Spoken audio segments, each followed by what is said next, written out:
എല്ലാവർക്കും നമസ്കാരം. അപ്പോൾ കേറ്ററ്റുമായി ബന്ധപ്പെട്ട ഒരു അറിയിപ്പാണ്. അതായത് നവംബർ 2024 എക്സാമിൻ്റെ റിസൾട്ടൊക്കെ വന്നു. ഒരുപാട് പേര് പാസ്സായിട്ടുണ്ട്. അപ്പോൾ അവരുടെ സർട്ടിഫിക്കറ്റ് വെരിഫിക്കേഷൻ്റെ നടപടിക്രമങ്ങൾ വരും ദിവസങ്ങളിൽ ആരംഭിക്കും എന്നാണ് അറിയാൻ സാധിച്ചത്. അതിൻ്റെ നോട്ടിഫിക്കേഷനൊക്കെ വരും. അപ്പോൾ അതുമായി ബന്ധപ്പെട്ട കൂടുതൽ കാര്യങ്ങൾ അറിയണമെങ്കിൽ നമ്മുടെ ചാനലൊന്ന് ഫോളോ ചെയ്യുക. ആദ്യം തന്നെ എത്തിക്കുന്നതായിരിക്കും. അതുമായി ബന്ധപ്പെട്ട നോട്ടിഫിക്കേഷൻ വന്നാൽ ഉടൻ തന്നെ നിങ്ങൾക്ക് അറിയാൻ സാധിക്കും.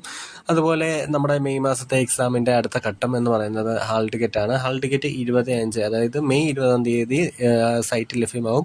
ഈ മെയ് 20 എന്നുള്ളത് ചിലപ്പോൾ 25-ലേക്കൊക്കെ മാറാനുള്ള ചാൻസ് ഉണ്ട് എന്നാണ് അറിയാൻ സാധിച്ചത്. അത് അന്നേരം വരും. ആ ഒരു മാറ്റങ്ങൾ നിങ്ങൾക്ക് അറിയാൻ സാധിക്കും. അതുപോലെ തന്നെ എക്സാം 29/5/2025, 30/5/2025 അതുപോലെ അടുത്ത കേറ്ററ്റ് എക്സാം എന്നുണ്ടാവുമെന്ന് പലരും ചോദിക്കുന്നുണ്ട്.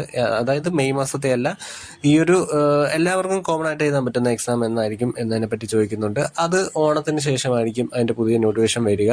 അവസരം എന്തായാലും ഉണ്ടാവും. അപ്പോൾ അതുവരെയൊക്കെ ഒന്ന് കാത്തിരിക്കുക, പഠിക്കുക. ഓക്കെ.